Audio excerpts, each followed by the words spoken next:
Got like a frog in my throat, so might have to do a bit of that. I just finished reading yet another book about Stoicism.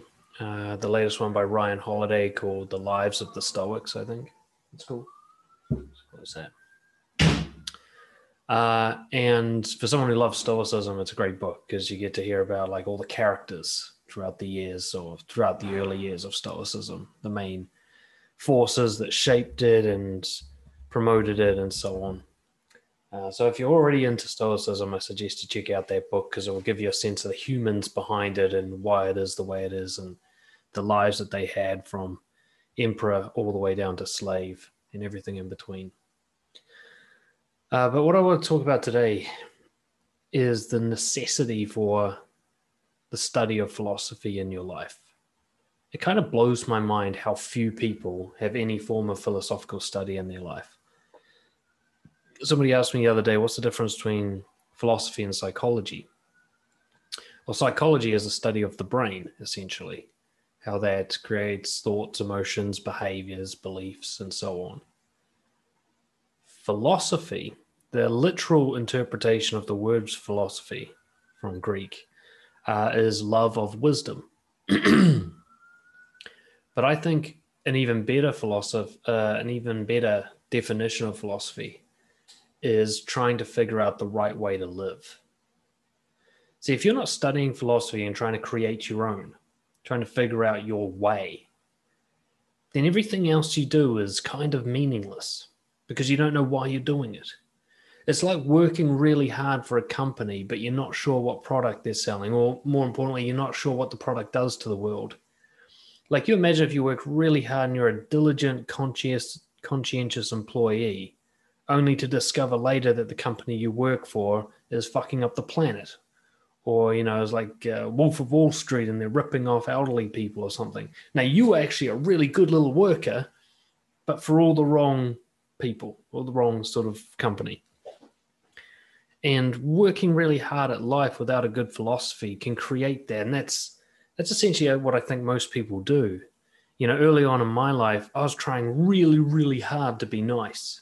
My why was niceness. And I thought of that as a good thing. I'd never explored that philosophically. I never tried to make myself wiser. I just worked harder. Rather than saying, is nice guy the right way to go? I was just saying, how do I be an even nicer guy? So I was just working harder and harder for this company that turned out to be a dud.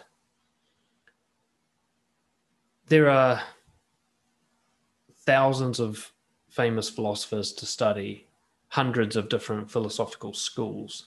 It almost doesn't matter where you start because just the concept of you questioning the fundamentals of life. Why are we here? What is a good way to live? What does good mean? These are questions that most people don't even ask themselves. They have such a preset, preconditioned definition of all that from somebody else, their parents, school, society, and they just run with it. Somebody somewhere, most likely a lot of people, convinced me to be a nice guy, and I didn't even question it. I just worked for that company for 25 years, until I was like, hey, this company sucks.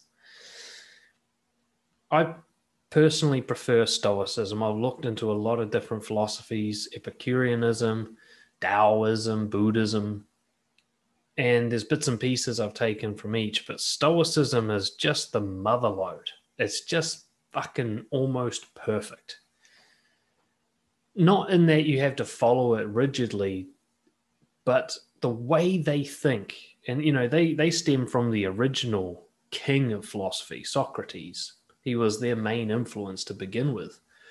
Zeno, the founder of the Stoic school, kicked it off when he heard about Socrates and read one of the books about him. And that's what got everything started.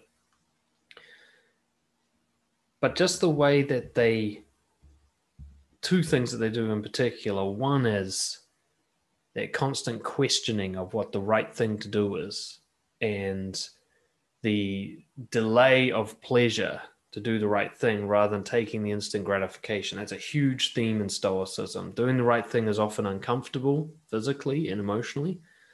And that's actually how you know it's the right thing. That's kind of like the measurement. But you get the reward later of being a wise person, of being well loved, of loving yourself because of having this integrity. That's one of the first things that's really prevalent throughout Stoicism. What was the second point I was going to make? Shit, just slipped out of my mind. What was I going to say?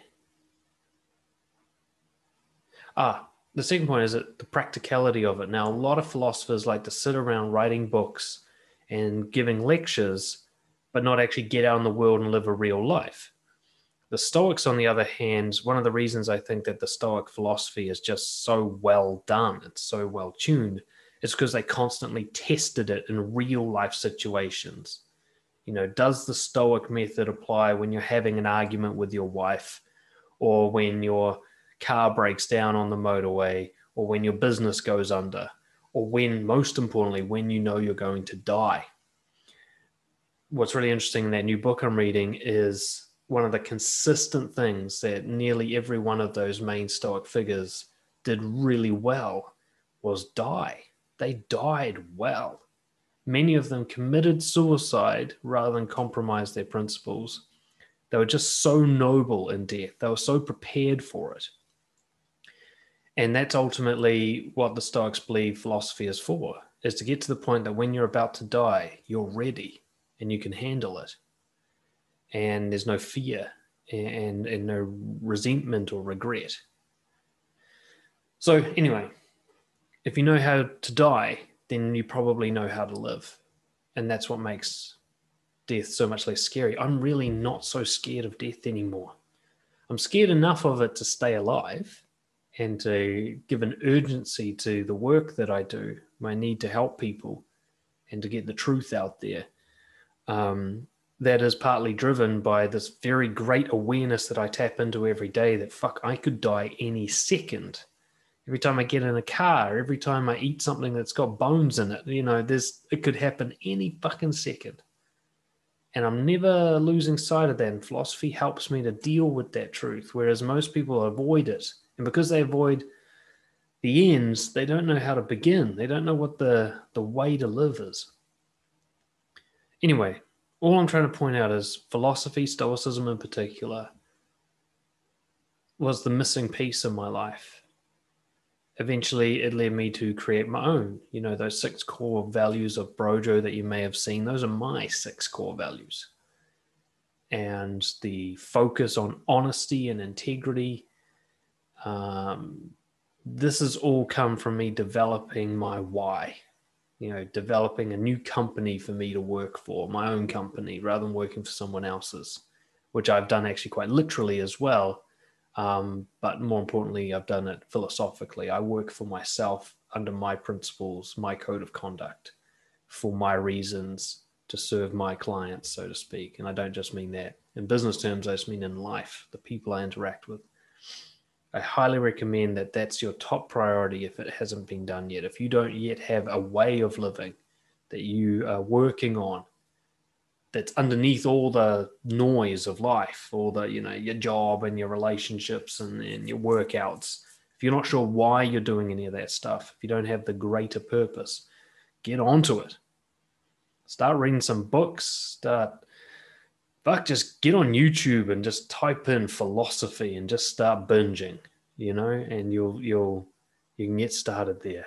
And of course, if you want any resources that you think I quite like, if you feel that you and I have similar views and you want to know where I get mine from, I'm happy to point you in the direction of the most helpful resources I've found.